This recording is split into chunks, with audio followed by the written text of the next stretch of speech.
Hello YouTube. Today I will show you the deck profile of Bystial Thunder Dragon. With this deck I took 4th place at OTS Championship.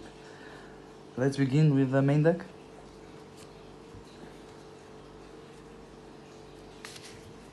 We play triple copies of Batteryman Solar. This on normal or special summon sends Thunder Monster from the deck to the graveyard, which we tend mostly to send Roar, which is the best Thunder Dragon. Next up, we play 3 copies of the OG Thunder Dragon, which is not once per turn. This card add up to 2 copies of himself, which may load our graveyard with lights and which we wanna see because we play Bystials too. Next up, 2 Thunder Dragon Darks. Both of Thunder Dragon's effects are hard once per turn. Quick effect, we can discard him to add up another copy of himself, or if he's sent from the field to the graveyard or banished, he can add any Thunder Dragon card from our deck to our hand, which we play some of them, like the other monsters or the fusion one spell. 2 copies are okay. I don't recommend more. Next up, it's the best one of them. It's Roar. If sent to the graveyard or banished, you can special summon Thunder Dragon monster from the deck in defense position, but returns it in the end phase. But we don't care too much because we will link it off or help us make some synchros like Chaos Angel. Next up, 1 copy of Thunder Dragon Hawk. It's the least used, but its effect is really strong too. It can discard itself to add up a banished to special summon a banished Thunder Dragon from the graveyard or banished top zone. Or if he's banished or sent from the field to the graveyard, he's a mulligan. We can shuffle up to X number of cards and roll the X number of cards. Next up, 1 Thunder Dragon Fusion. I prefer to play it as one of because more is the brick, and it helps us make Thunder Dragon Titan, the boss monster, which is legal because the other is still banned, Colossus. And it has a nice graveyard effect which can trigger the next turn after it's sent to the graveyard, not the same turn, which can banish itself to add up Thunder monster from our deck to the graveyard, which doesn't limit to dragons but can also add up Batteryman Solar. Next up, the Bystial part of the deck. 1 Rebellion, 2 Magnamuts, 2 Druisworms, double Sarnier, and 1 Baldrake. Rebellion is the heart and soul of the deck. I only have 1 copy, that's why I play 1. If I had more I would play, of course. Magnas are really good too. They can add up a dragon monster from the graveyard or the deck in the end phase. Sarnier is good in this version because we can send Regain and after that activate it in the end phase by Branded Beast, which can be activated from the deck from Rebellion. 2 Druisworms to keep up with another off copy of Magnamut because I would play 3 Magnamuts, and 1 Baldrake because we don't want to see him too much in the end. We just want to search it or special summon from Hieratic Seal. Next up, 1 Bystial Aluber. Its only purpose here is for Bystial Dispatter, which we play in the extra deck because it's a level 4 Dragon Tuner and help us make it with level 6s like Hawk or Roar or the Bystial monsters. Next up, 1 Albion, the Shrouded Dragon. It's here because it's a free draw. We send the Regained from the deck to the graveyard and puts himself in the bottom. Then we draw a card. So it's only for that. Next up, 2 branded cards, which are Branded Regained and Branded Beast. Really mandatory to play.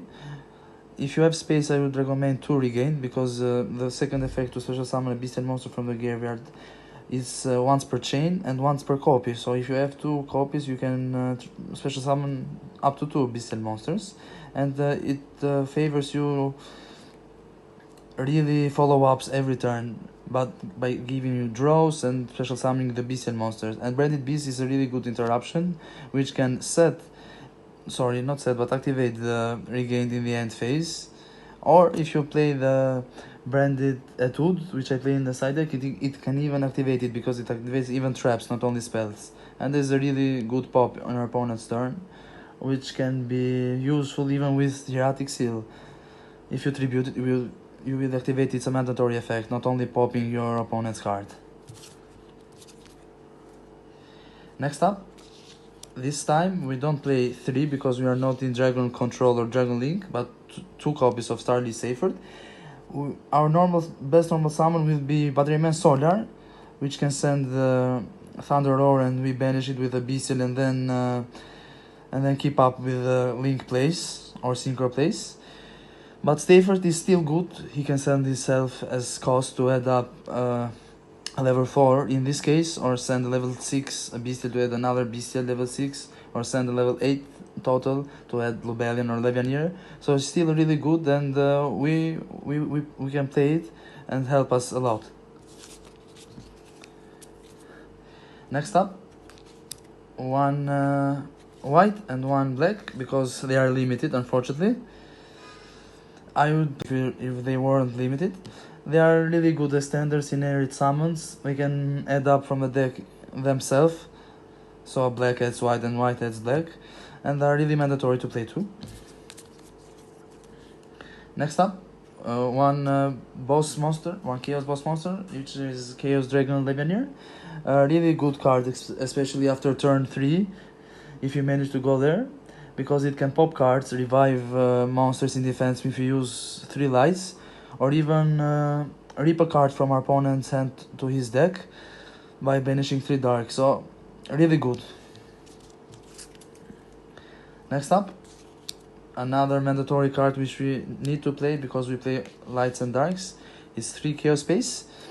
It can help us add Lubellion, which we play 1 copy by sending a dark monster, or add up the Levianeer or the baby Chaos Dragons, and it has an extra really good effect in the graveyard. It banishes itself to target 1 banished dark or light monster that cannot be normal summoned or set, put it in the bottom, and draw a card. So really good to play, and you can activate both of them effects in the same turn, not like Thunder Dragon Fusion. Next up, for generic spells that need to be played, we have 1 Called by the Grave, which help us against hand traps, 1 Foolish Burial, because we want to fill the graveyard with lights and darks, or we can send Saronir, which can send Regained or Lubellion, which help us the combo, and 1 Gold Sark, because we play the Thunder Dragons, and it's really good when it resolves. Next up, I prefer to play 3 evenly matched. I don't play monster hand traps in this variant. If we go second, it guarantees you that you can play the game, even sometimes win it, because of how much damage you do to your opponent. So I would recommend this card over hand traps in this version, because we want to see combo and at least destroy the opponent's field. Next up is the only hand trap in parentheses that we play. It's Infinite Impairment. I play 2 copies of this to add up to 40 cards in main deck. It's really good if you draw it in the opening hand. After you combo, you can set it, and it's a really good interruption too in your opponent's turn. Or even going second negates something like a Rise Heart or Winda or the Sprite Sprint, etc. You know, meta cards.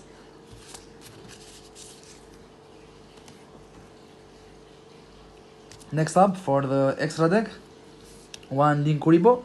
It's here because Batteryman Solar has an extra effect that triggers when another Thunder monster is special summoned while it's on the field. It summons a Batteryman token, which is a level 1 Light Thunder monster, and the level 1 can be linked off for Linkuribo and help us with link climbing. Next up, 1 Pisti, because it's there for link climbing to Hieratic Seal, which is a dragon monster, and that's why. And we play some level 4 like Seyfert and the Bystial, we can make it. Next up, one Dark, it is really good. You know, the Dark attribute is the best attribute in the game. It steals monster from your opponent's graveyard, and even if it's destroyed by your opponent by battle or card effect, it helps us search a dark monster with 1500 or less defense, which is like Bystial, Chaos Dragon, Levianeer, or Fallen of Albas if you play the control version of Dragon Link. So it's really good. Next up, one Donor. It requires 2 monsters with different types. We play Thunder, or if you use Ligoriba, Cybers, and a Dragon, for example, you can make this and out opponent's monsters. So it's there just for clearance. Next up, one IP. In this version is really good. It requires 2 non-link monsters. We can link off the Thunder Dragons and trigger their effects, and in our opponent's turn we use her as an interruption to go to Nightmare Unicorn or Appaloosa or Nightmare Griffon, which I will explain later. Next up, we have 2 Hieratic Seal. A really good card. You can make him quite a few times. It's a really good bounce in your opponent's turn. You can bounce even our cards. We can play around evenly with it and special summon a dragon monster from our main deck, which does not negate the effects. And we intend to special summon Magnamut most of the times. So really good card. Next up, for Nightmares monsters, we play one Phoenix, one Union as a really good lock, which says that special summon monster cannot activate their effects if they are not linked. So it comes up sometimes. Next up, as link for preference, we play Appaloosa. We can go for it usually in our combo or in our IP Masquerina play in our opponent's turn and negate monster effects. For Xyz, I only play one. Here is Hieratic Dragon King of Atum. It is made by 2 level 6 dragon monsters, which we play most of them, which are Bystials, and special summon a dragon monster from the deck. So, for example, if we use 2 Bystials, we summon Seyfert searches, and then we go on. Next up, for Synchro plays, one Dissipator and one Chaos Angel. To be honest, this time I didn't use Dissipator too much because you need the tuner, which I told you is Bystial in this variant of the deck. But Chaos Angel can be made much easier, and I used it like 7 times. It was the MVP of the tournament. It's really good. It protects the Synchro monsters from activated monster effects of your opponent. It banishes cards on summon. Monsters you control cannot be destroyed by battle if you use only dark, but if you use dark and light, you use the both effects. So really mandatory to play in this deck because we are a chaos deck. And finally, one Thunder Dragon Titan. It's here from Thunder Dragon Fusion. If you use a Thunder Dragon monster in the hand, it triggers to pop a card on the field.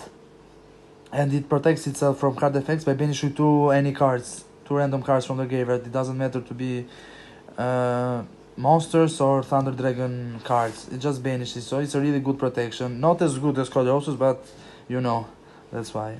So, thank you guys. See you next time.